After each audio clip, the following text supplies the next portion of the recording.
All right, welcome back. Welcome back, family. I'm Renee, I am Kyrie.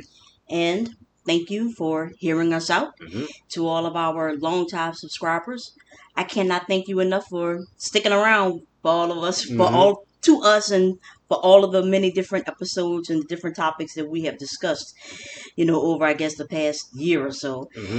And to our new listeners and subscribers, thank you for checking in and for hearing us out, and hopefully you'll stay around. Thank you.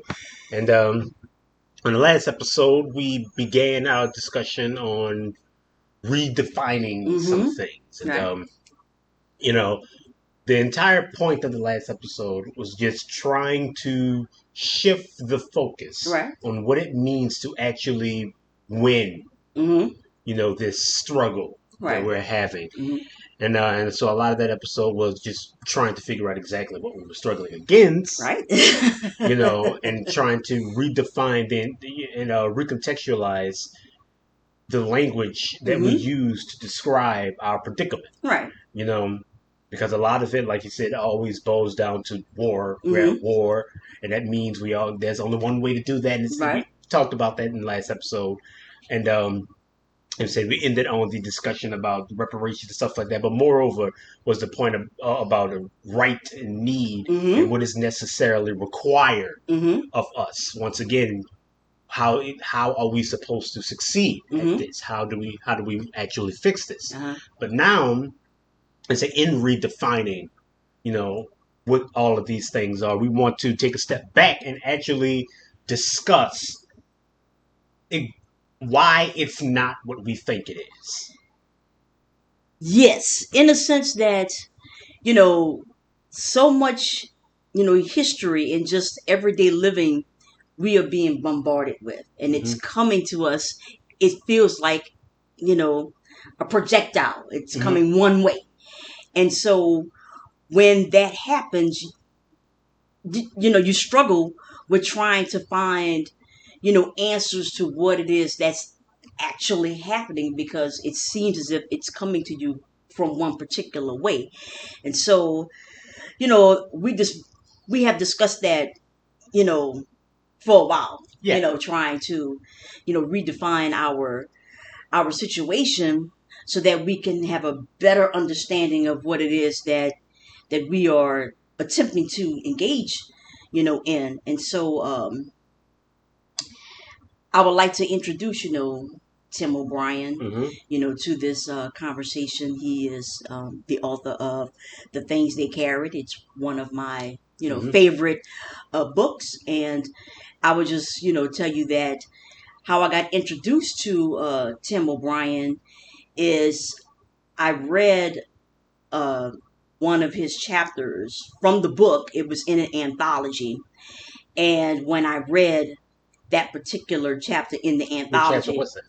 How to Tell a True War Story. Mm-hmm. Okay? How to Tell a True War Story, which makes perfect sense, Yeah. you know? And so when I read this, I was like blown away just from this particular chapter that was in an anthology. And Mm-hmm. that motivated me to read the entire Yeah. book. And the story that he tells, I think So what is all the things they cared about? um it's about Tim O'Brien and his platoon in Vietnam, Mm-hmm. and just all of the struggles before, during, and after. Yeah. And even for Tim O'Brien, he had to, redefine and some issues, and that's what Mm-hmm. we're going to look at from a particular chapter that I would like to, Yeah. read and discuss as well. But I think that it's really that it really, hits on so many of the elements that we have, Yeah, discussed because for a our while. my at least was that I've never been to war. Have Mm-hmm. you thought about it? Mm-hmm. But every time, like when we first began discussing and really, Uh-huh. thinking about, you know, what it is that we're dealing with, you know, I remember even back, and this was years ago, Mm-hmm. before homeschooling, before all of that, when we would just talk. Mm-hmm. And I remember saying thinking even then, that there was something Wrong. wrong Mm-hmm. with our answer, Mm-hmm. right? because it always came down to, look, they're the enemy, Mm-hmm. they're the one perpetuating the system. We have to beat them, Mm-hmm. you know. And I'm like, there is the system is broken. Yes. We are victims of it. Mm-hmm. But it just never sat right with me Mm-hmm. that well, we just gotta kill them all. We gotta Right. beat them. All right, Mm-hmm. that never sat right with me. Mm-hmm. And I remember even back then, I remember saying that Mm-hmm. I think the literal thing that I said was there has to be something more, Right. you know.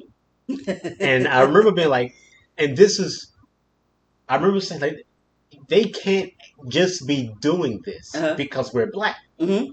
There has to be something more. Like, it uh-huh. doesn't make never made any sense. Why would they do all of this? You have this entire system. You do all this. It can't be just because they're black. And I remember we're black. And I remember you saying that no, No. they can do that That's right. just Just because. because. That's right. You know, Uh, and you're right. mm-hmm. You're absolutely right. Uh-huh. You know, but the real issue that I couldn't see then, that I Mm-hmm. can see now, Mm-hmm. it is because of books like The Things They Carried, is that the real issue, like it was always with our response. Mm-hmm. You know, it's hard to even admit to what you're dealing with. Right. It's much harder then to actually see the way you're supposed to respond to it. Mm-hmm. You know, and but when we have this language, we have this particular view Mm-hmm. that of what we're dealing with and how we're supposed to respond to it. When we read The Things They Carried, Yeah. which was a book that you were very adamant that we do read for this exact uh-huh. reason, was that we often say that, oh, this is a war, Mm-hmm. we're at war, and then we gotta fight the war, we gotta beat the enemy. And then it's like, when you read this book, Mm-hmm. you realize, no, we're not at war.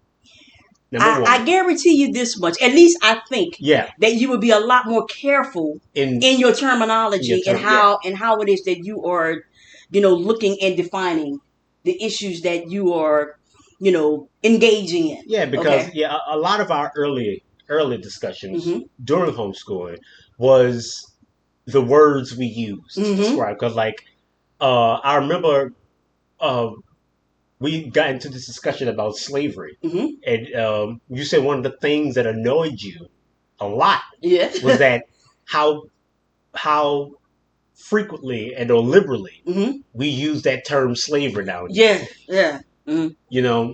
And how like they everybody's a slave now. Yeah. Like how like if you go to work, right, Right. and like, oh, they're you're working you like a slave Mm-hmm. and stuff like that, and that always annoyed you Mm-hmm. because it waters down the first of all, like, the gravity of the word and the oppression Mm-hmm. and the situation that we had to deal with. Right. That no, you're not a slave. Slave. Right. You Trust know, me on this. Right. and yes, our situation is dire. It is bad, but you are not a slave. Make no mistake. That, Right. when we're reading Frederick Douglass, Uh-huh. Booker T. And, Washington and stuff like and that, Harriet Jacobs, Harriet all of them, Jacobs, as many as all yeah. these people, Uh-huh. we were like that's slavery. Mm-hmm. That's what That's what we had to go through. That's what we're not doing. Mm-hmm. And so anytime you use that word slavery, Mm-hmm. in trying to talk about what you're dealing with now, you're taking away from the oppression Mm-hmm. that our ancestors had to deal with. Mm-hmm. And in this, and in The Things They Carried, it was more about war. Right. When you say war, Mm-hmm. You're, number one, misconstruing what it is that we're actually dealing with. Mm-hmm. And number two, you never actually get to anything. Right. Because you say we're at war, but Mm-hmm. then you're not acting like it. Mm-hmm. And because we're not actually at it, but Mm-hmm. you just, and for you, it's like you just say we're at war to preclude all the other stuff. Correct. Right? You say right. we're at war, you to do get all you that, from doing the thing that you really get. need to be doing. And so, that term war, Mm-hmm. courage, Yeah. bravery, embarrassment, and coward. Like all of these terms, They take on they take on a different meaning. meaning. You think about them Hmm. a bit more in your application after reading something like The Things They Carried, which is a very poignant, powerful story. I mean, anything that takes the subject matter of war, Hmm. especially the Vietnam War, Right. seriously, Hmm. is bound to be, powerful. But, you know, this always happens. This always happens. Before we actually get to the story, Uh-huh. this always happens Hmm. when people aren't at war, Hmm. right? When people aren't at war, they tend to glorify war. Yes. You know, this is one of the things that we saw change in European culture during and after World War I. Hmm. You know, is that a lot of you can just tell from the art. A lot of the art that Hmm. depicted war Hmm. before World War I was of the triumphant, glorious leaders and Hmm. these brave, courageous warriors and soldiers who fought them. And after World War I, and during and after World War I, the landscape changed Change, almost right. immediately, Hmm. where it became dour, Hmm. it became darker, it became painful, Right. and that there was no more glory in it, Hmm. no more honor. It was just this slog and Hmm. this hell on earth Hmm. that people had to go through. Right. You know, and after World War I and World War II, you can see how we reacted to it, because as a culture, when you look back, at the 60s and the Hmm. 50s and stuff like that, as a culture, everything seems so safe and milquetoast and Hmm. soft. Like a lot of the TV shows that were Hmm. around, like Leave It to Beaver Beaver and and stuff, stuff right. like that, like Hmm. all this stuff, and you're like, what led to that was all of the wars. Hmm. You know, there was this need for the comfort and safety of suburbia Right. and the white picket fences. There was this need for that in the overall minds of people when you're coming out of something like that. Hmm. You see how people respond to it, and now you know you can tell just how much we aren't at war, because now how the language has changed. Hmm. Even though with the thank you for your service and you gotta stay there, all Yeah. that just lets you know how far removed Hmm. we as a people are from the concepts of war and the actual reality Hmm. that those things entail. Right. War has consequences, Hmm. and a lot of times we don't think of it that way. We just think of it as this. It's the proper response to the aggression that is happening, to you. Hmm. But this thing about glory and death, honor and death. The only people who are talking about that are those who are alive. Because Hmm. for the person who is dead, for the soldier who's dead, They did. they're dead. I know.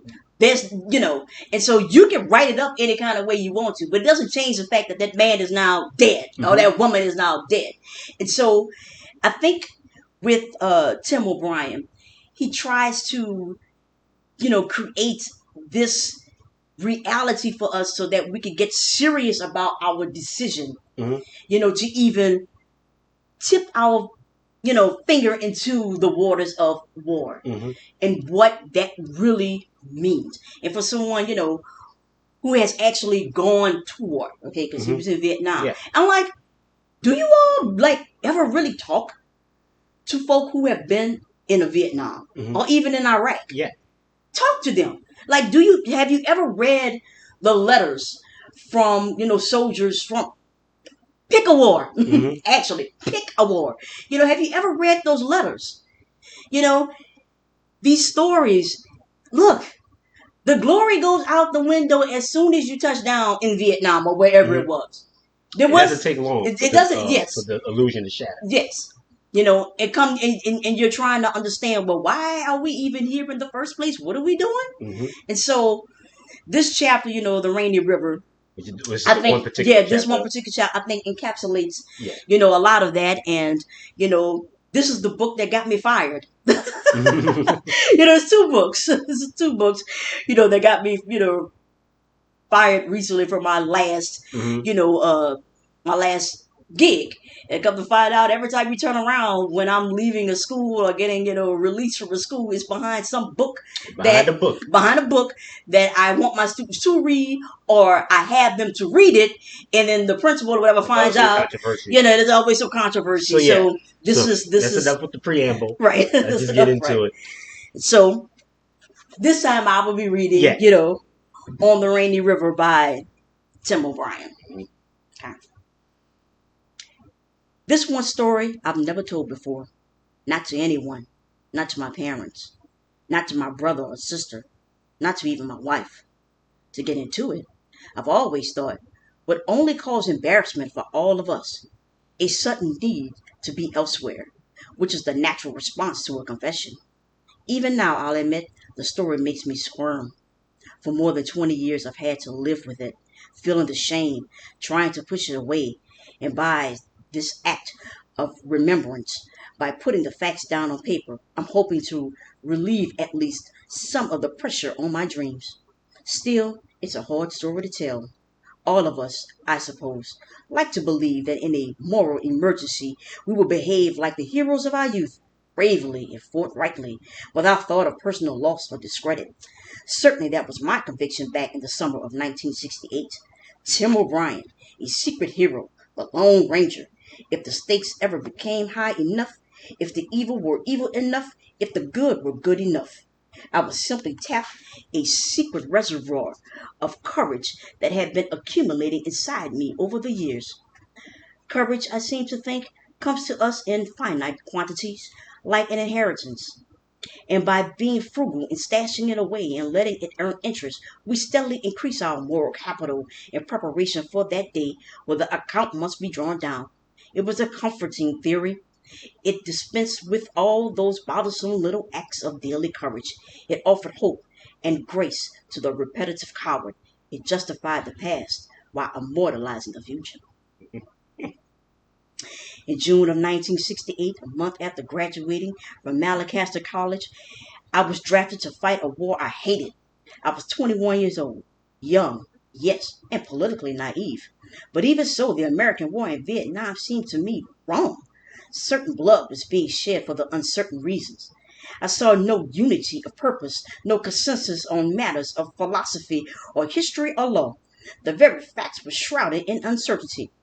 Was it a civil war? A war of national liberation or simple aggression? Who started it? And when? And why? What really happened to the USS Maddox on that dark night in the Gulf of Tonkin? Was Ho Chi Minh a communist stooge or a nationalist savior, or both, or neither? What about the Geneva Accords? What about Sato and the Cold War? What about dominoes? America was divided on these and 1,000 other issues, and the debate has spilled out across the floor of the United States Senate and into the streets. The smart men in pinstripes could not agree on even the most fundamental matters of public policy. The only certainty that summer was a moral confusion. It was my view then, and still is, that you don't make war without knowing why. Knowledge, of course, is always imperfect, but it seemed to me that when a nation goes to war, it must have reasonable confidence in the justice and imperative of its cause. You can't fix a mistake. Once people are dead, you can't make them undead. Let me stop right there real quick. Yes. Because, for one, yes. take a breath. Right? That's it. This is the book. Right. This is it. This is it. This is the chapter. And a lot of what we think about what this is and why we would want to respond the way that it does, and just in talking about his point of, about this confusion, that was the only certainty about any discussion about the Vietnam War, and how he just, because he had no clear idea of what it was, of what exactly was going on and all that stuff, none of it felt right to him. And like, he just did not want to do that. Right. But for us, we would say that there is no confusion. We know who our enemy is. Our enemy has made themselves known through policy, through pick your poison, over the entirety of America's existence, and even before then. They have shown themselves to be our enemy. The only confusion is us not doing the thing that we know we ought to be doing, Mm-hmm. not responding the way we ought to be responding. Mm-hmm. So we know who our enemy is. We Mm-hmm. know what our fight is. Mm-hmm. We know what this is. Mm-hmm. You know, so we don't have to, I guess, pay it forward on our courage, Mm-hmm. right? We know when the moment is in front of us, and Mm-hmm. we know when we fail to live up to it. Mm-hmm. That is, what it is for us. So right then and there, there's a very prominent dichotomy Right. between what it is that he has to go through, the Right. decision he's making, and the war he's fighting, Right. and The decision that the we have to make. decision we have to make, and the Right. war What we we're are fighting, fighting. or we should be Well, fighting, right. right? Mm-hmm. Just keep that in mind Right. Keep that in mind. as we go forward. Moral confusion. Mm-hmm. Because let Mm-hmm. me keep going. Yeah, yeah, Because yeah. in any case, those were my convictions. And back in college, I had taken a modest stand against the war. Nothing radical, no hot-head stuff, just ringing a few doorbells for Gene McCarthy, composing a few tedious, uninspired editorials for the campus newspaper. Oddly, though, it was almost entirely an intellectual activity. I brought some energy to it, of course, but it was the energy that accompanies almost any abstract endeavor. I felt no personal danger. I felt no sense of an impending crisis in my life. Stupidly, with a kind of smug removal that I can't begin to fathom, I assumed that the problems of killing and dying did not fall within my special province. The draft notice arrived on June 17th, 1968. It was a humid afternoon, I remember, cloudy and very quiet, and I had just come in from a round of golf. My mother and my father were having lunch out in the kitchen. I remember opening up the letter, scanning the first few lines, feeling the blood go thick behind my eyes. I remember a sound in my head. It wasn't thinking, just a howl, just a silent howl. A million things all at once. I was too good for this war, too smart, too compassionate, too everything. It couldn't happen. I was above it. I had the world dicked. Phi Beta Kappa and Summa Cum Laude and president of the student body and a full ride scholarship to grad studies at Harvard. A mistake, maybe. A foul up in the paperwork. I was no soldier. I hated Boy Scouts. I hated camping out. I hated dirt and tents and mosquitoes. The sight of blood made me queasy, and I couldn't tolerate authority. I didn't know a rifle from a slingshot. I was a liberal, for Christ's sake. If they needed fresh bodies, why not draft some back to the Stone Age hawk or some dumb jingo in his hard hat and bomb Hanoi buttons? Or one of LBJ's pretty daughters, or Wesley Moore's whole handsome family, nephews and nieces and baby grandson. There should be a law, I thought. If you support a war, if you think it's worth the price, that's fine. But you have to put your own precious fluids on the line. You have to you have to head for the front and hook up with the infantry unit and help spill the blood. And if you have to bring your wife or your kids or your lover, Allah, I thought. I remember the rage in my stomach. Later, it burned down to a smoldering self-pity, then to numbness. At dinner that night, my father asked what was my plans.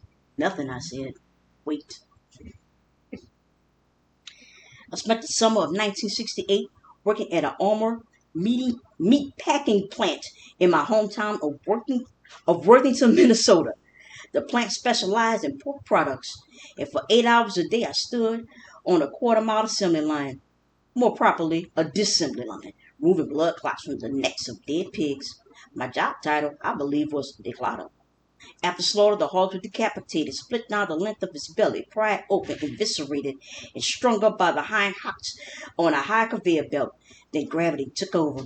By the time my carcass reached my spot on the line, the fluids had mostly drained out, everything except for thick clots of blood in the neck and upper chest cavity. To remove the stuff, I used a kind of water gun.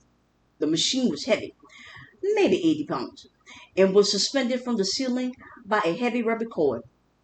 There was some bounce to it, an elastic up and down give, and the trick was to maneuver the gun with your whole body, not lifting with the arms, just letting the rubber cord do the work for you. At one end was a trigger. At the muzzle end was a small nozzle and a steel roller brush. As a carcass passed by, you lean forward and swing the gun up against the clutch and squeeze the trigger, all in one motion. And the brush would swirl, and water would come shooting out, and you hear a quick splattering sound as the clutch dissolved into a fine red mist. It was not pleasant work. Goggles was a necessity, and a rubber apron. But even so, it was like standing for 8 hours a day under a lukewarm blood shower. At night, I'd go home smelling a pig. It wouldn't go away, even after a hot bath scrubbing hard. The stink was always there, like old bacon, sausage, a dense, greasy pig stink that soaked deep into my skin and hair. Among other things, I remember. It was tough getting dates that summer. I felt isolated. I spent a lot of my time alone. And there was also that draft notice tucked away in my wallet. I just want to stop there Mm-hmm. because that experience, you know, we always, it highlights, you know, war in itself. It's this constant, prevalent reality that we just. That we are showered in this. Mm-hmm. The blood. You can't wash it away. There's nothing you can do to get rid of the stink. And you're isolated and alone Mm-hmm. in that decision to be there. You And I know. often think about when he was talking about, if you want to go to war, then That's right. and yours ought to be the one to pay the price. Mm-hmm. I often think about how, and like I said in a lot of our early discussions, when you would say and another thing that you didn't like about the discussion of war was that the people who said it were never the ones That's right. to fight. That's right. They were always trying to impart this battle onto another generation, Mm-hmm. onto the newcomers and Mm-hmm. stuff like that. And it was like, if you think this is a war, then you fight it. That's right. Don't give that to this other generation that complain that they failed to live up to some Some good, standard yeah. that you have left. If this is what you think it ought to be, then You do it. fight it. That's right. You know. If you say that this is a war and that we are at war, Mm-hmm. then you go out there and you do what you need to do because we know what war entails. Mm-hmm. We know that. So if that's what you say it is, then you go out there and do it. But the fact that you trying to desperately impart it Mm-hmm. onto everyone else, shows the fallacy Yeah. in our logic. Right. And Yeah. Well. I don't want to get too much into it. But yeah, so keep that in mind. Yeah. Right. Like moral confusion Mm-hmm. Right. and fallacy. Mm-hmm. In the evening, I'd sometimes borrow my father's car and drive aimlessly around town, feeling sorry for myself, thinking about the war in the pig factory and how my life seemed to be collapsing towards slaughter. I felt paralyzed. All around me, the options seemed to be narrowing, as if I were hurtling down a huge black funnel, the whole world squeezing in tight. There was no happy way out. The government had ended most graduate school deferments. The waiting list for the National Guard and Reserves were impossibly long. My health was solid. I didn't qualify for CO status. No religious grounds, no history as a pacifist. Moreover, I could not claim to be opposed to war as a matter of general principle. There were occasions, I believe, when a nation was justified in using military force to achieve its ends, to stop a Hitler or some comparable evil, and I told myself that, in such circumstances, I would have willingly marched off to the battle. The problem, though, was that a draft board did not let you choose your war. Beyond all this, or at the very center, was the raw fact of terror. I did not want to die. Not ever. Certainly not then, not fair, not in a wrong war. Driving up Main Street past the courthouse and the Ben Franklin store, I sometimes felt the fear spreading inside me like weeds. I imagined myself dead. I imagined myself doing things I could not do, charging an enemy position, taking aim at another human being. At some point in mid-July, I began thinking seriously about Canada. The border lay a few hundred miles north, an 8-hour drive. Both my conscience and my instincts were telling me to make a break for it. Just take off and run like hell and never stop. At the beginning, the idea seemed purely abstract. The word Canada printed itself out in my head. But after a time, I could see particular shapes and images, the sorry details of my own future. A hotel room in Winnipeg, a battered old suitcase, my father's eyes as I tried to explain myself over the telephone. I could almost hear his voice and my mother's. Run, I think. Then I'll think impossible. And a second later, I'll think run. It was a kind of schizophrenia, a moral split. I couldn't make up my mind. I feared the war, yes, but also feared exile. I was afraid of walking away from my own life, my friends and my family, my whole history, everything that mattered to me. I feared losing the respect of my parents. I feared the law. I feared ridicule and censure. My hometown was a conservative little spot on the prairie, a place where traditions counted. It was easy to imagine people sitting around a table down at the Old Gobbler Cafe on Main Street, coffee cups poised, the conversation slowly zeroing in on a young O'Brien kid, how the damn sissy had taken off for Canada. At night, when I couldn't sleep, I'd sometimes carry on fierce arguments with those people. I'd be screaming at them, telling them how much I detested their blind, thoughtless, automatic acquiescence to it all, their simple-minded patriotism, their prideful ignorance, their love it or leave it platitudes, how they were sending me off to fight a war they didn't understand and didn't want to understand. I held them responsible. By God, yes, I did. All of them. I held them personally and individually responsible. The polyester Kibana boys, the merchants and farmers, the pious churchgoers, the chatty housewives, the PTA and the Lions Club, and the veterans of foreign affairs, of foreign wars, and the fine, upstanding gentry out at the country club. They didn't know Badai from the man in the moon. They didn't know history. They didn't know the first thing about Dime's tyranny, or the nature of Vietnamese nationalism, or the long colonialism of the French. This was all too damn complicated. It required some reading.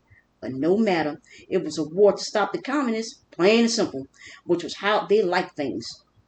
And you were a treasonous pussy if you had second thoughts about killing or dying for plain and simple reasons. I was bitter, sure, but it was much more than that. The emotions went from outrage to terror to bewilderment to guilt to sorrow and then back again to outrage. I felt a sickness inside me, real disease. I'm gonna stop there just for a moment Mm-hmm. because disease, in the basic terms, it means no ease. That's what a disease is. We think of disease as some outside thing coming in. I find it funny. Yes, the change. Our last episode. That's right. You said our victory was curing the disease.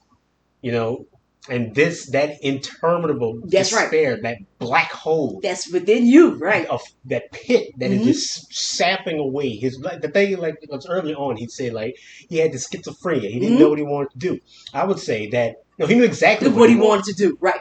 He wanted to run. Right. He knew exactly what he wanted to do. It was just that he knew he wasn't going to allow himself to do it because of all of because everything else, right. Because of everyone else, right. The traditions, and the things that you have to hold on quite to. Simply, right. He did not want to be seen as a coward. That's it. As a pussy, as right. a sissy, as a person who ran. Right. And even though he knew that all of this simplistic discussion and let's say more platitudes and unilateral, decisions that everyone has made about this war were, not doing this subject justice. That no one was actually look at the nuance, at the complexity of the situation. Right. That of all the pieces at play is just all they saw was got to stop the communists. Right. And none of them were personally involved. Right. Because they're not going. They weren't drafted. They didn't receive the letter. That's right. He was drafted. And now he's expected to fight a war that he knows in his soul that he should not be fighting. Right. At the very least, he can make no judgments about if it's right or if it's wrong. He can't make that decision. But what he does know for a fact is that it's not for him to fight. That's right. And for that, he's right. He's afraid to act on what he knows is right. He's afraid to run. Now, we're going to... Too much, like I said, too much of a coward to be a coward. That's right. I'm going to keep going here. I'm going to keep going. But yeah, also keep that in mind. Keep that in mind, right? Keep that in mind, right. Most of this I've told before, or at least hinted at. But what I've never told is the full truth. How I cracked. How at work one morning, standing in the pig line, I felt something break open in my chest. I don't know what it was. I'll never know. But it was real. I know that much. It was a physical rupture. a crackling, leaking, popping feeling. I remember dropping my water gun. Quickly, almost without thought, I took off my apron and walked out of the plant and drove home. It was mid-morning, I remember, and the house was empty. Down in my chest there was still the leaking sensation, something very warm and precious spilling out, and I was covered with blood and hog stink. And for a long time I just concentrated on holding myself together. I remember taking a hot shower. I remember packing a suitcase and carrying it out to the kitchen, standing very still for a few minutes, looking carefully at the familiar objects all around me. The old chrome toaster, the telephone, the pink and white formica on the kitchen counters. The room was full with bright sunshine. Everything sparkled. My house, I thought. My life. I'm not sure how long I stood there, but later I scribbled out a short note to my parents. What it said exactly, I don't recall. Something vague. Taking off, work called, loved him. Mm. I drove north. It was a blur now, as it was then, and all I remember is a sense of high velocity and the feel of the steering wheel in my hands. I was riding on adrenaline, a giddy feeling. Anyway, except there was the dreamy edge of impossibility to it, like running a dead end maze, no way out. I couldn't come to a happy conclusion, and yet I was doing it anyway because it was all I could think to do. I was pure flight, fast and mindless. I had no plan. Just hit the border at high speed and crash through and keep on running. Near dusk, I passed through Bemidji, then turned northeast toward International Falls. I spent the night in the car behind a closed down gas station a half mile from the border. In the morning, after gassing up, I headed straight west along the Rainy River, which separates Minnesota from Canada, and which for me separated one life from another. The land was mostly wilderness. Here and there I passed a motel, a bake shop, but otherwise the country unfolded in great sweeps of pine and birch and sumac. Though it was still August, the air already had the smell of October. Football season, piles of yellow red leaves, everything crisp and clean. I remember a huge blue sky. Off to my right was the Rainy River, wide as the lake in places, and beyond the Raven River was Canada. For a while I drove, not aiming at anything. Then in the late morning, I began looking for a place to lie low for a day or two. I was exhausted, scared sick, and around noon I pulled into an old fishing resort called the Tip Top Lodge. Actually, it was not a lodge at all.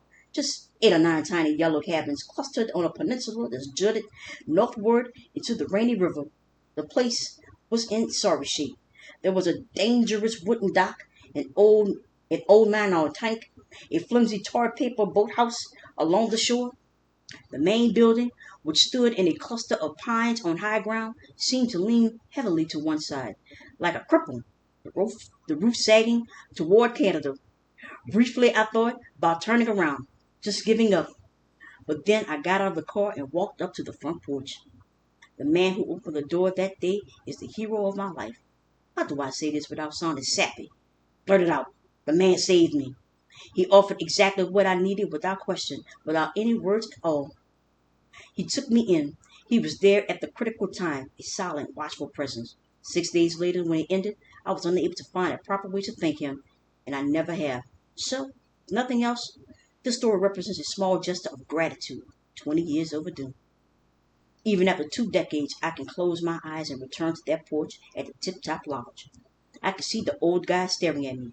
Elroy Birdall, 81 years old, skinny and shrunken, and mostly bald.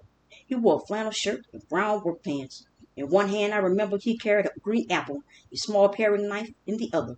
His eyes had the bluish gray color of razor blade, the same polished shine, and as he peered up at me, I felt a strange sharpness, almost painful, a cutting sensation, as if his gaze was somehow slicing me open. In part, no doubt, it was my own sense of guilt. But even so, I'm absolutely certain that the old man took one look and went right to the heart of things. A kid in trouble. When I asked for a room, Elroy made a little clicking sound with his tongue. He nodded, led me out to one of the cabins, and dropped the key in my hand. I remember smiling at him. I also remember wishing I hadn't. The old man shook his head as if to tell me it wasn't worth the bother. Dinner at 5:30, he said. You eat fish? Anything, I said. Elroy grunted and said, I'll bet. We spent 6 days together at the Tip Top Lounge. First, just the two of us. Tourist season was over. and there were no boats on the river, and the wilderness seemed to withdraw into a great permanent stillness. Over those 6 days, Elroy Burdall and I took most of our meals together.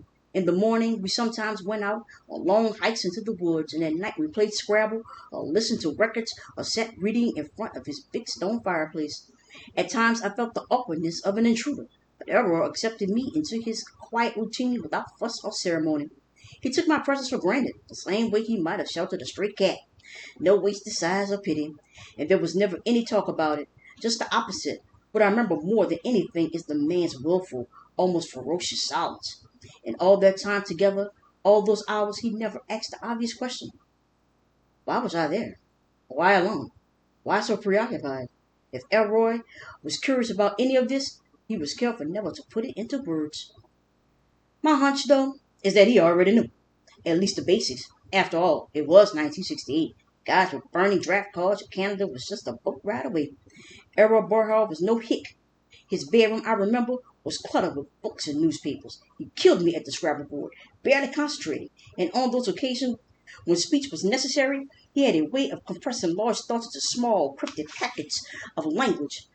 On one evening, just at sunset, he pointed up at an owl circling over the violet lighted forest to the west. "Hey, O'Brien," he said, "there's Jesus." The man was short. He didn't miss much, those razor eyes, and now and then he'd catch me staring out at the river, at the far shore, and I can almost hear the tumblers clicking in his head. Maybe I'm wrong, but I doubt it. One thing for certain, he knew I was in desperate trouble, and he knew I couldn't talk about it, the wrong word or even the right word, and I would have disappeared. I was wired and jittery. My skin felt too tight. After supper one evening, I vomited and went back to my cabin and lay down for a few moments and vomited again. Another time in the middle of the afternoon, I began sweating and couldn't shut it off. I went through whole days feeling dizzy with sorrow. Couldn't sleep. I couldn't lie still. At night, I'll toss around in bed, half awake, half dreaming. Imagine how I'll sneak down to the beach and quietly push one of the old man's boats out into the river and start paddling my way towards Canada. There were times when I thought we'll go off the psychic edge. I couldn't tell up from down. I was just falling. And late in the night, I lie there watching weird pictures spin through my head, getting chased by the border patrol. Helicopters and searchlights and barking dogs. I'll be crashing through the woods. I'll be down on my hands and knees, people shouting out my name, the law closing in on all sides. My hometown draft board and the FBI and the Royal Canadian Mounted Police, it all seemed crazy and impossible. 21 years old, an ordinary kid with all the ordinary dreams and ambitions, and all I wanted was to live the life I was born to. Mainstream life. I love baseball, hamburgers, cherry cokes, and now I was off on the margins of exile, leaving my country forever. And it seemed so impossible, terrible, and sad. I'm not sure how I made it through those 6 days. Most of it I can't remember. On 2 or 3 afternoons to pass some time, I helped Elroy get the place ready for winter, sweeping down the cabins and hauling in the boats, little chores that kept my body moving. The days were cool and bright. The nights were very dark. One morning the old man showed me how to split and stack firewood, and for several hours we just worked in silence out behind his house. At one point I remember Errol put down his maul and looked at me for a long time, his lips drawn as to framing a difficult question. Then he shook his head and went back to work. Man's self-control was amazing. He never cried. He never put me in a position that required lies or denials. To an extent, I suppose his reticence was typical of that part of Minnesota where privacy still held value, and even if I'd been walking around with some horrible deformity, 4 arms and 3 heads, I'm sure the old man would have talked about everything except those extra arms and heads. Simple politeness was part of it. But even more than that, I think the man understood that words were insufficient. The problem had gone beyond discussion. During that long summer, I'd been I've been over and over the various arguments, all the pros and cons, and it was no longer a question that could be decided by an act of pure reason. Intellect had come up against emotion. My conscience told me to run, but some irrational and powerful force was resisting, like a weight pushing me towards the war. What it came down to stupidly was a sense of shame. Hot, stupid shame. I did not want people to think badly of me. Not my parents, not my brother and sister, not even the folks down at the Gobbler Cafe. I was ashamed to be there at the Tip Top Lounge. I was ashamed of my conscience, ashamed to be doing the right thing.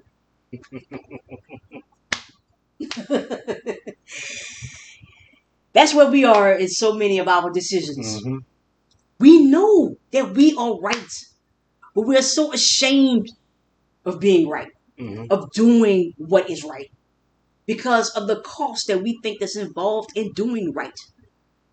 He's worried about what everyone else would think if he does the right thing. Mm-hmm. And I think about us, and I think about like the situation Mm-hmm. places that we find ourselves in, Mm-hmm. and I've talked about like the embarrassment that we feel Mm-hmm. about Our predicament. our predicament, Mm-hmm. but it's like it's hard. It's hard to maintain a sense of rightness Mm-hmm. when So much around you. all of Yeah. when there's another black teenager Mm-hmm. killed. Mm-hmm. When someone else gets fired behind their hair. Right. When I don't the little things like Mm-hmm. they don't let you walk across the stage at your graduation Right. because You have locks. you have locks in your hair. This. You see all of the little things, like even beyond like another death, Mm-hmm. another wrongful imprisonment, Mm-hmm. and just another bill. Mm-hmm. All like you have to pay to live a life that is wrong. Mm-hmm. All these things that just constantly keep happening, keep piling up. And it's hard to say then that it's hard to stay right. Right. It's hard to still believe, and act in that rightness Mm-hmm. when everything about the world Mm-hmm. seems there's own like you just want to, smother it, Right. want to drown it, you want to kill it. Right. You just want it to end. Mm-hmm. And it feels like since the world has made itself your enemy, Mm-hmm. it feels like you have to go through it. Mm-hmm. You have to put it down, Mm-hmm. one way or the other. But guess what? Elroy did no prodding. Mm-hmm. He did not make any judgment. He said nothing. Because you already know what you need to do. You don't need any prodding from him. You don't need any questioning. Your decision is yours and yours alone to make. You know what you need to do. Mm-hmm. What else needs to be said? What else needs to be done? What else needs to be shown to you for you to do what you know that you should be doing? That's why I love Elroy as a character Mm-hmm. because this. What is it that Elroy could possibly say? Mm-hmm.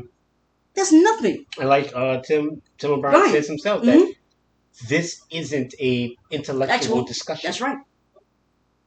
This isn't. There's no word, no phrase, no Mm-hmm. quote, no anything that is going to be able to perfectly elucidate Mm-hmm. the thing that you need to To do. do. This is just a feeling that he has, Mm-hmm. in his soul, the schism Mm-hmm. that he had in acting on what he knows to be right, versus, trying to silence those voices, Mm-hmm. trying not to disappoint. Mm-hmm. Are you going? Are you going to be what you need to be for yourself? Mm-hmm. Or are you going to be what you need to be for everyone else? Mm-hmm. He has this internal battle, and like you said, Elroy doesn't need to say That's anything, right. and he's smart enough to be able to recognize That's that. Mm-hmm. there's nothing that can be said, Mm-hmm. nothing that should be said. Mm-hmm. All there is at this moment is the decision. That's it. And he's waiting and waiting and waiting, and it's getting worse and Mm-hmm. worse and worse, until, like for all of us, we come to that moment Yeah. where you have to choose. Mm-hmm. How is it that you are going to respond to this? Some of this Elroy must have understood, not the details, of course, but the plain facts of crisis. Although the old man never confronted me about it, there was one occasion when he came close to forcing the whole thing out into the open. It was early evening, and we just finished supper, and over coffee and dessert, I asked him about my bill, how much I owed so far. For a long while, the old man squinted down at the tablecloth.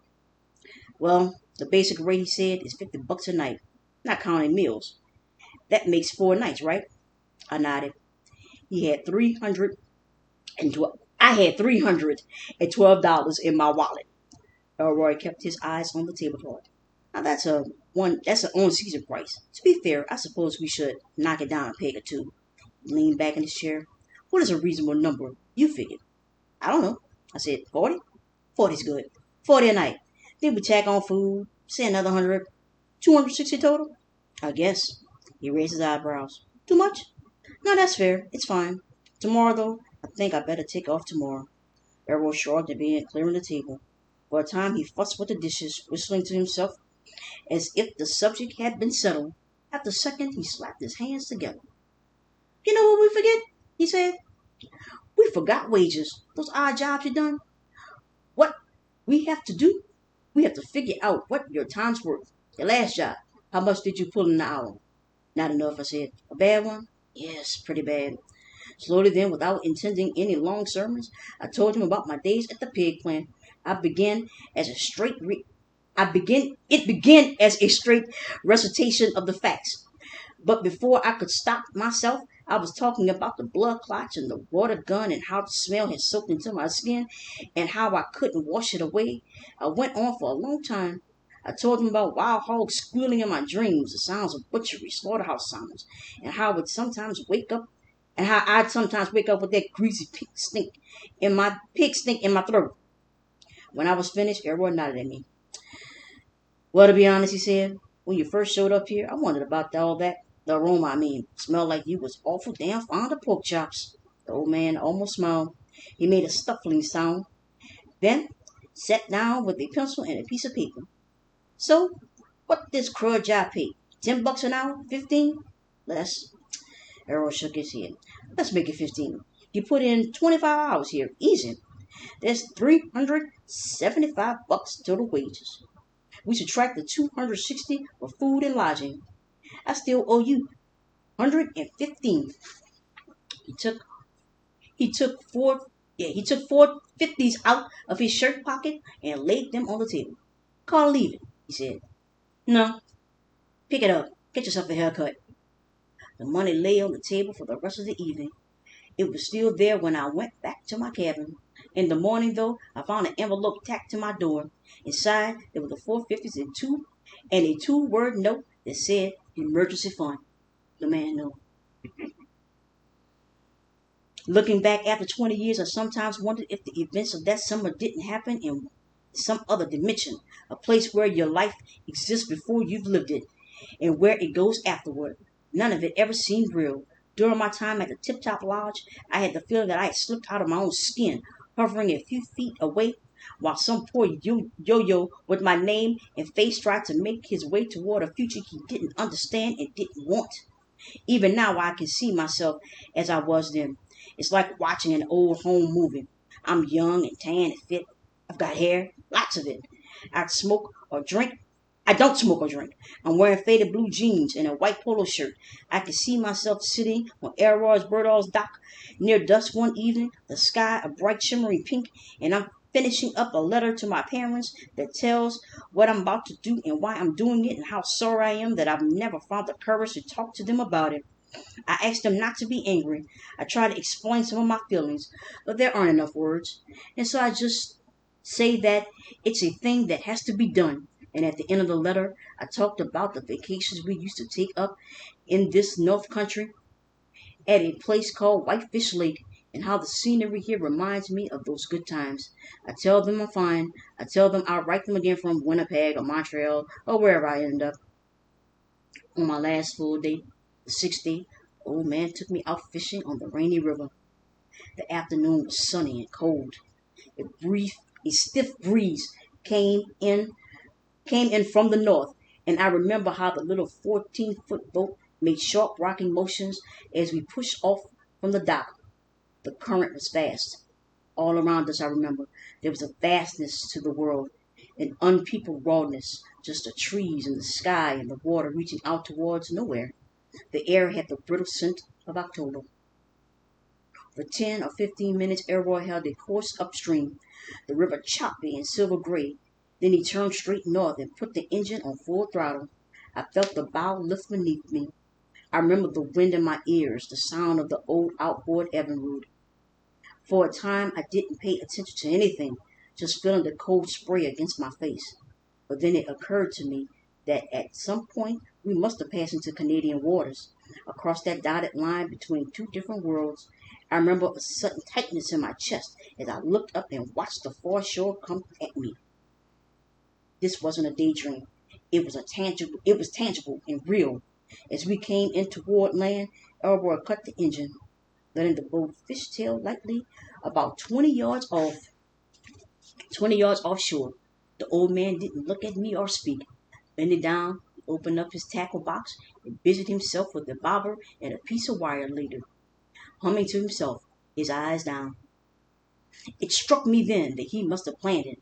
I'll never be certain, of course, but I think he meant to bring me up against the realities, to guide me across the river and to take me to the edge and to stand a kind of vigil as I choose a life for myself. I remember staring at the old man, then at my hands, then at Canada. The shoreline was dense with brush and timber. I could see tiny red berries on the bushes. I could see a squirrel up in one of the birch trees, a big crow looking at me from a boulder along the river, that close, 20 yards. I could see the delicate lattice work of the leaves and the texture of the soil, the brown needles beneath the pines, the configurations of geology and human history. 20 yards. I could have done it. I could have jumped and started swimming for my life. Inside me, in my chest, I felt a terrible squeezing pressure. Even now, as I write this, I can still feel the tightness. And I want you to feel it. The wind coming off the river, the waves, the silence, the wooded frontier. At your bow of a boat on the rainy river, 21 years old, you're scared, and there's a hard squeezing pressure in your chest. What will you do? Would you jump? Would you feel pity for yourself? Would you think about your family and your childhood and your dreams and all you're leaving behind? Would it hurt?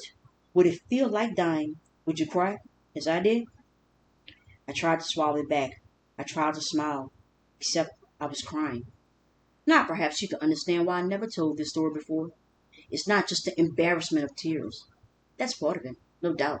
But what embarrassed me much more, and always will, is the paralysis that took my heart. A moral freeze. I couldn't decide. I couldn't act. I couldn't comport myself with even a pretense of modest human dignity. All I could do was cry. Quietly, not bawling. Just the chest chokes. At the rear of the boat, Elroy Birdall pretended not to notice. He held the fishing rod in his hands, his head bowed to hide his eyes. He kept humming a soft, monotonous little tune. Everywhere it seemed, in the trees, in the water, in the sky, a great worldwide sadness came pressing down on me. A crushing sorrow, sorrow like I had never known it before. And what was so sad, I realized, was that Canada had become a pitiful fantasy, silly and hopeless. It was no longer a possibility. Right then, with the shore so close, I understood that I would not do what I should do. I would not swim away from my hometown and my country and my life. I would not be brave. That old image of myself as a hero, as a man of conscience and courage, all of that was just a threadbare pipe dream. Bobbing there on the rainy river, looking back at the Minnesota shore, I felt a sudden swell of helplessness come over me, a drowning sensation, as if I had toppled overboard and was being swept away by the silver waves. Chunks of my own history flashed by. I saw a 7-year-old boy in a white cowboy hat and a Lone Ranger mask and a pair of holstered six-shooters. I saw a 12-year-old little league shortstop pivoting to turn a double play. I saw a 16-year-old kid decked out for his first prime, looking spiffy in a white tux and a black bow tie. His hair cut short and flat, his shoes freshly polished. My whole life seemed to spill out into the river, swirling away from me. Everything I had ever been or ever wanted to be. I couldn't get my breath. I couldn't stay afloat. I couldn't tell which way to swim. A hallucination, I suppose. But it was as real as anything I would ever feel. I saw my parents calling to me from the fourth shoreline. I saw my brother and my sister, all the townfolk, and the mayor, and the entire chamber of commerce, and all my old teachers and girlfriends and high school buddies, like some weird sporting event. Everybody screaming from the sidelines, rooting me on. A loud stadium roar, hot dogs and popcorn, stadium smells, stadium heat. A squad of cheerleaders did cartwheels along the banks of the rainy river. They had megaphones and pom poms and smooth brown thighs. The crowd swayed left and right. A marching band played fight songs. All my aunts and uncles were there, and Abraham Lincoln, and St. George, and a 9-year-old girl named Linda who had died of a brain tumor back in fifth grade, and several members of the United States Senate, and a blind poet scribbling notes, and LBJ, and Huck Finn, and Abby Hoffman, and all the dead soldiers back from the grave, and the many thousands who were later to die, villagers with the terrible burns, little kids without arms or legs. Yes, and the Joint Chiefs of Staff were there, and a couple of popes, and the first lieutenant named Jimmy Cross, and the last surviving veteran of the American Civil War, and Jane Fonda dressed up as Barbara, whatever her name was. Barbarella. That's the name was. Yeah. And an old man sprawled beside a pig pen, and my grandfather, and Gary Cooper, and a kind-faced woman carrying an umbrella and a copy of Plato's Republic, and a million ferocious citizens waving flags of all shapes and colors, people in hard hats, people in headbands. They were all whooping and chanting and urging me towards one shore or the other. I saw faces from my distant past and distant future. My wife was there. My unborn daughter waved at me. My two sons hopped up and down, and a drill sergeant named Blanton sneered and shot up a finger and shook his head. There was a choir in bright purple robes. There was a cabbie from the Bronx. There was a slim young man I would one day kill with a hand grenade along a red clay trail outside the village of Maikai. The little aluminum boat rocked swiftly beneath me. There was the wind in the sky. I tried to wheel myself overboard. I gripped the edge of the boat and leaned forward and thought, now. I did try. It just wasn't possible. All those eyes on me, the town, the whole universe, and I couldn't risk the embarrassment. It was as if there were an audience to my life. The swirl of faces along the river, and in my head I could hear people screaming at me. Traitor! They yelled. Turncoat! Pussy! I felt myself blush. I couldn't tolerate it. I couldn't endure the mockery or the disgrace or the patriotic ridicule. Even in my imagination, the shore just 20 yards away, I couldn't make myself be brave. It had nothing to do with morality. Embarrassment. That's all it was. And right then I submitted. I would go to war. I would kill and maybe die because I was embarrassed not to. That was the sad thing. And so I sat in the bow of the boat and cried. It was loud now. Loud. Hard crying. Elroy Bridall remained quiet. He kept fishing. Worked his line with the tips of his fingers, patiently squinting out his eyes, red and white bobber, on the rainy river. His eyes were flat and impassive. He didn't speak. He was simply there, like the river in the late summer sun. And yet by his presence, his mute watchfulness, he made it real. He was the true audience. He was a witness, like God, or like the gods, who took on an absolute silence as we live our lives, as we make our choices, or fail to make them. Ain't biting, he said. And after the time the old man pulled in his line, he turned the boat back towards Minnesota. When you are at that cuffs,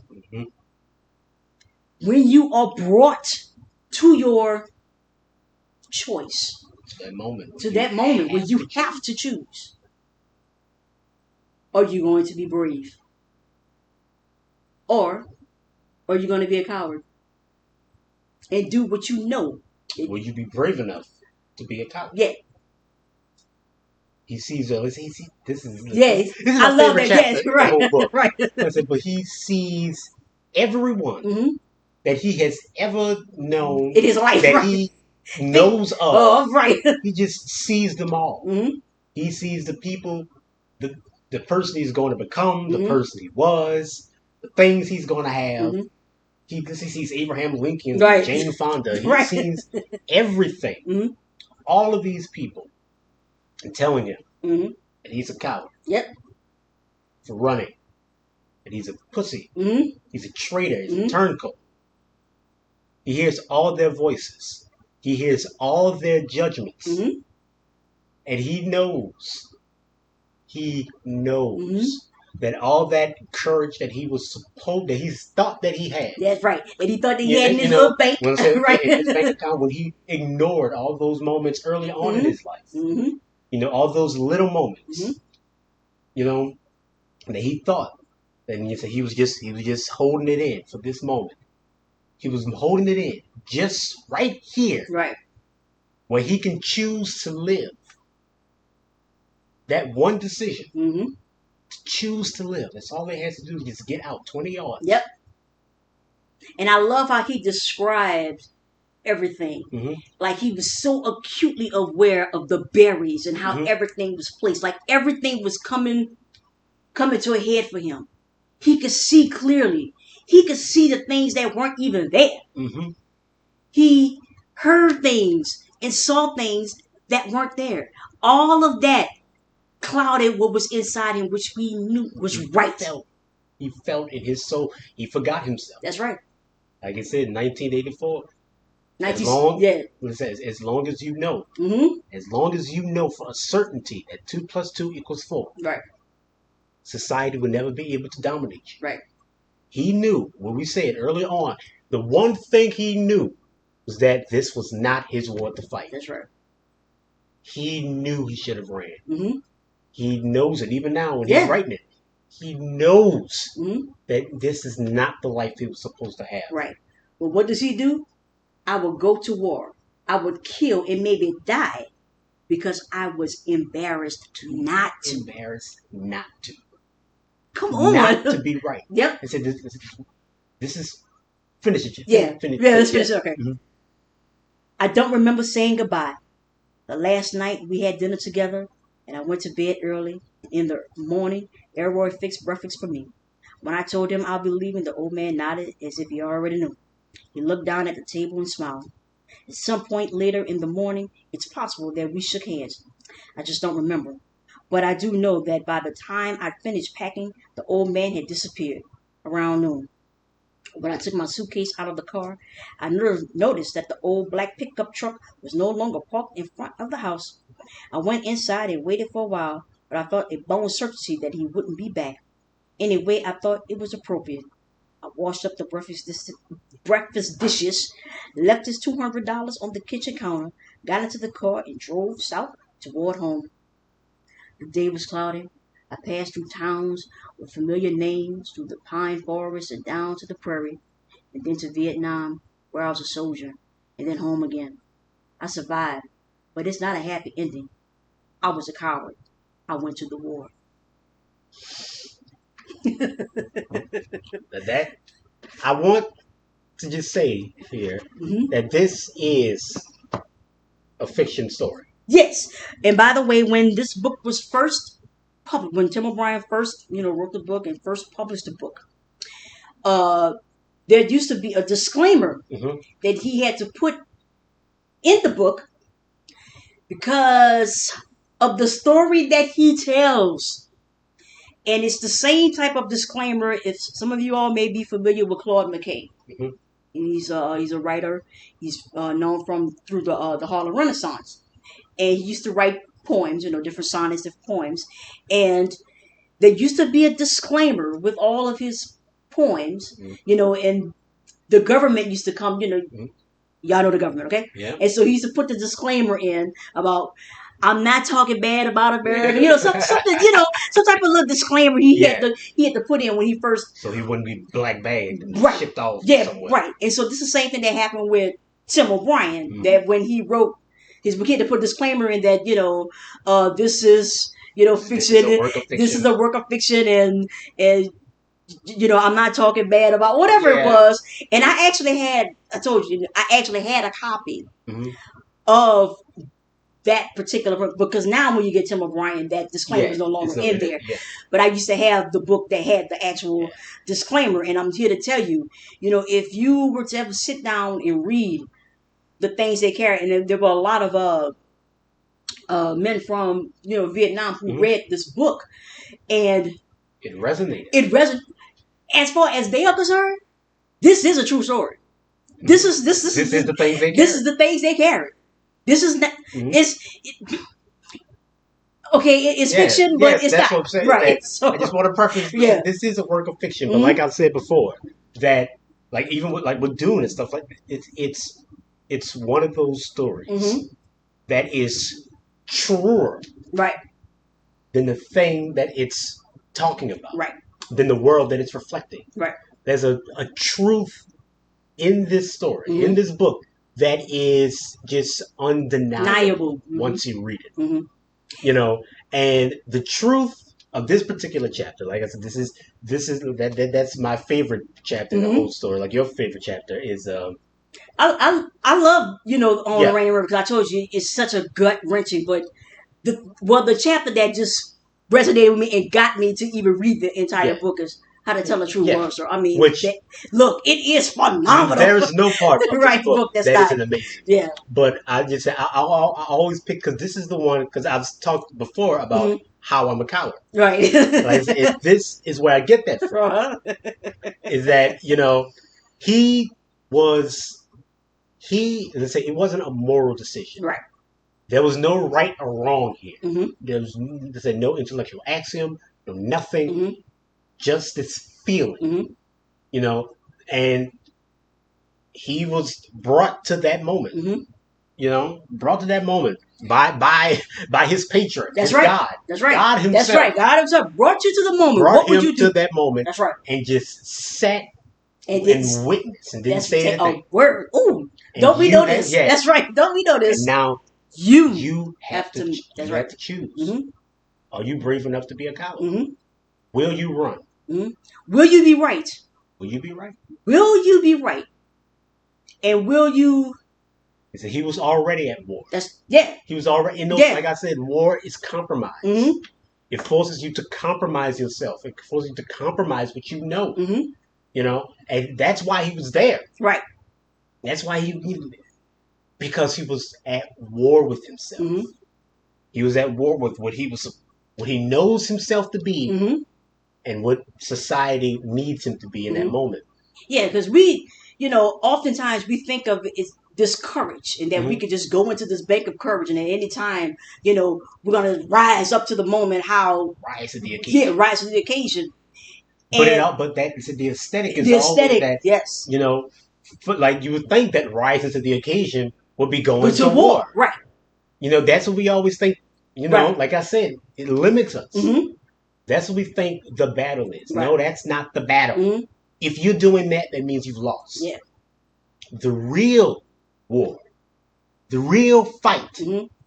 the real thing that you have to compromise is what you think this is supposed to be versus what you know it is. Hmm. We know what this is. Right. But it keeps coming and it keeps Hmm. coming and it keeps coming and it makes us think it makes us have to answer it on their terms. Right. Right? One of the most prevalent thoughts about this is that we didn't start this. Right. We were chilling. Yep. We were doing our own thing. This was brought To to us. us. Hmm. We never chose this. We never chose this. We never chose it. But now, here and now, in this moment, we are. Yeah. And we can. We are. Hmm. And that's we are answering this on their terms. Right. If we say they're the ones at war with themselves and Right. with nature and all Yeah, these things because right. they can, then what excuse do we have for being at war? Hmm. We know what this means. We know, don't act like you don't. Right, because I don't you do. believe you. Right. Oh yeah, you know that. Right. We You don't. know Right. better. Right. They know better. Mhm. Everyone who finds himself in this situation knows better. Hmm. We know that there is something wrong. Do we have enough courage to be cowards Right. and To be run right. Right. for the shore, Right. to act on what we know, No. to get out of this? Do we have enough for that? Mhm. Like I said, we're on a boat Right. and the boat is sinking, Hmm. but since we're in the we're in the bows Hmm.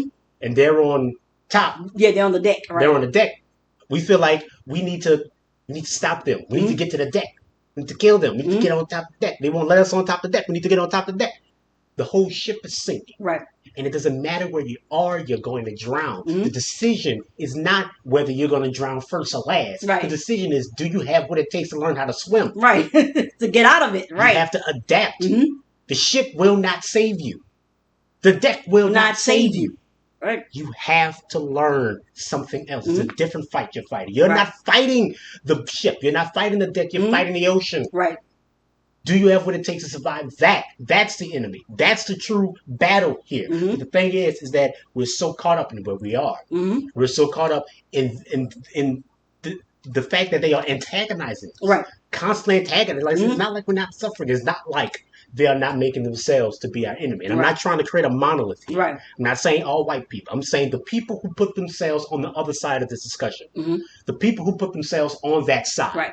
Who, make it their business to be the opposition. Right. Those people. They're thinking that as long as they're on the deck, they can survive and survive. They won't drown first. Yeah.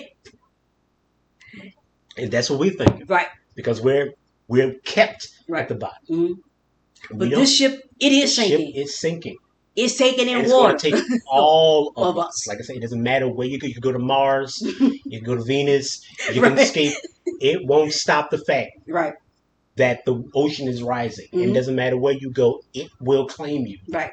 Because this is the true thing right here that we just refuse to do. Mm-hmm. We aren't actually fighting the real battle. You think if you can change the aesthetic of your circumstance, it's going to change the circumstance. It's not going to change that. And we talked about catching up to your knowledge. We know this. We know this for a fact. For a fact, better than anyone else. But for some strange reason, look, we get and we understand where we understand having. We're thinking of the traditions and your grandmas and what will my community think and whatever. We understand all of that. We know what it's like to suffer. Yes. We know what it's like to feel the call to action. Mm-hmm. To feel like you have something to prove. Right. To feel like you just don't want to disappoint anyone. You don't want to let anyone down. You want to live up to this impossible standard that we as Black people set out for ourselves. This is one of the, like I said before, it's one of the reasons why, the newer generation, quote unquote, always drifts away from the older one. Mm-hmm. Because it is an impossible standard to live up to. Mm-hmm. You're mythologizing. Right. You're creating something that never existed. Mm-hmm. The people who existed in that time couldn't even live up to that standard. Right. No one can. Right. So, but you make it out to be, it has to be this way. Right. And when you create a people who feel like they can't live up to that, they feel like their only option is to be on the other side. Mm-hmm. Is to be over there. So you're running people away. You're running your own away. You can't see what's in front of you. Yeah. Because you're too busy trying to get on top of this deck. Right. Because what has happened is that you have pulled the layer back, this onion back. Mm-hmm. Pulled the layers to where you don't have anything left. If he doesn't sound like Malcolm, if he's not, a mover and a shaker like Harriet, if you're not doing it just like them, then apparently you're not doing anything. Mm-hmm. Who can rise to the occasion like a Morton? Mm-hmm. Morton. No, that's it. Now it's your did. Yeah, and he did. What are you going to do? Yes, it's your turn. He is not here. You are here to make you know what is right. You know. Are you going to be embarrassed? Mm-hmm. Okay? And to fight a fight that you know is wrong. Mm-hmm. You know it's wrong. Or are you going to be, a coward? Mm-hmm. Are you going to be a coward? Can you deal with the stigma of failure? Right. Like I said, I often think that I'm wasting my potential doing this. I often think that I'm like, I know I'm smart. I know I'm capable. Mm-hmm. I could succeed in this work. Right. Right. And the fact that I'm 22 years old. Mm-hmm. I'm living at home with my parents. I feel like I need to do something. Mm-hmm. I need to. I have to. You feel that compulsion. Mm-hmm. But I also know that there is something interminably wrong with this world. Mm-hmm. And to succeed in this world is no success at all. Yeah. Now, haven't you heard that many times? Yeah. That success is like a failure. I'm going to do something. I'm going to have to do it here, mm-hmm. from that place that I know to be right. Mm-hmm. But the world takes that away Wait from from you. you. It robs you of that agency. Mm-hmm. I have to live with the stigma of being a failure, of not living up Mm-hmm. to my potential. Mm-hmm. I have to live with that, Mm-hmm. right? Just like if he would have ran, he would have had to live with with being a coward, Mm-hmm. with being seen as a coward, being seen as a traitor. He would have had to live with that. Mm-hmm. And if he would have ran, he could have. That's right. He could have. That's right. See, you don't even know. You don't know your strength because you're too busy being weak Mm-hmm. for falling Well, for you're too doing busy allowing everything around around you to you. define the parameters of your strength, Right. to define the parameters of your Right. courage. That you can only be strong this way. Yeah, And if you're not doing it this way, then you're weak. yeah. But the people who are telling you this, they aren't the ones who are fighting this. They failed. They fail. They are, Obviously. we live in a world of failures. That's right. No one can succeed at this. It's impossible. And instead of us recognizing that Mm-hmm. and accepting that and changing that language that goes along with that, Mm-hmm. we will continue in this path knowing that it's not right. It's a dead end. It's a dead end. It brings you nowhere. So, in conclusion, Right. we really wanted to read this one chapter in particular. We Mhm. might read another. Yeah, we might. We might actually get to how to tell the true rules. Oh, that's the Yeah, we might. but I don't we know. wanted to begin our discussion on exactly why this isn't a war. Mhm. Or at least it's not the war that you think it is. That the right answer for us isn't to grab the gun and learn how to fight and kill people. You don't even have to learn how to do that. Yeah, I'm just saying. but that's right. not what we need to be about. Right. That's not how we solve this. Our real answer to this is to run. I'm not whether it be physically or Well, mentally. basically, But the main point right. is Right. to not engage in this system. Mhm. Do not engage in a system that takes you away from what you know is right. To try to create something else Mhm. where you can be right, where you can succeed in your rightness. Mhm. Do that. That's what we ought to be about. Mhm. We know what we are. We know what it means to be black. Right. We know what it means outside of this, outside of the white man, Mhm. outside of our suffering, outside of everything that we have ever gone through. We know what it means to be black, Right. to operate from our own cultural imperatives. We know what that means. And every day that we continue to exist in this, we fail to live up to that. Mhm. Because we are not doing the necessary work that needs to be done for us to be what we know we are. Mhm. We are living in failure and we are perpetuating it because we refuse to acknowledge it. We think we're brave for taking up the flag of our ancestors and doing all this stuff, yada, yada, yada, on and on and on, Mhm. and we never get anywhere. Nothing ever gets done. Nothing ever gets fixed. And we continue to suffer Mhm. continuously. And we're all still drowning. Yes. Nothing gets fixed. Right. The ship it's broken. Right. We need something else. Mhm. So this is not a war. Right. Not like this. We Our need answer, we need you to be right. You know at the very least. At the very least, you know what is right, Mhm. and we need you to act on that. Yeah. So if you have any questions or comments, leave them in the comments. And thank you for hearing us out. Thank you.